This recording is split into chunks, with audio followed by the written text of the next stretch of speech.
देव मानावा की मानू नये, मी या भानगडीत पडत नाही. देव मानावा की मानू नये, मी या भानगडीत पडत नाही. कारण आपल्या मान्यते वाचून देवाचं काही अडत नाही. ज्यांना देव हवा आहे त्यांच्यासाठी तो श्वास आहे. ज्यांना देव हवा आहे त्यांच्यासाठी तो श्वास आहे. आणि ज्यांना देव नकोच हवा आहे त्यांच्यासाठी तो भास आहे.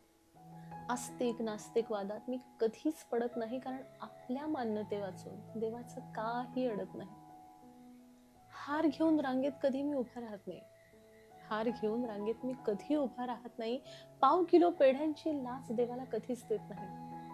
जो देतो भरभरून जगाला, जो देतो भरभरून जगाला, त्याला मी कधीच काही देत नाही. जो देतो भरभरून जगाला, जो देतो भरभरून जगाला, त्याला मी कधीच काही देत नाही.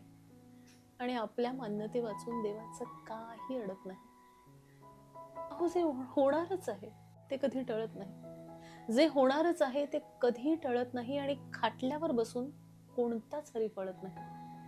म्हणून मी कधी देवाला वेठीला धरत नाही. आणि आपल्या मान्यते वाचून देवाचं काही अडत नाही. देव देवळात कधीच नसतो. देव देवळात कधीच नसतो. तो शेतात राबत असतो. तो सीमेवर लढत असतो. कधी आनंदवनात असतो, कधी हेमलकसात असतो, कधी शाळेत शिकवत असतो, तर कधी देवच शिकतही असतो. म्हणूनच मी देवळात कधीच जात नाही. आणि आपल्या मान्यते वाचून खरं तर देवाचं काही अडत नाही. आपल्या मान्यते वाचून देवाचं काही अडत नाही.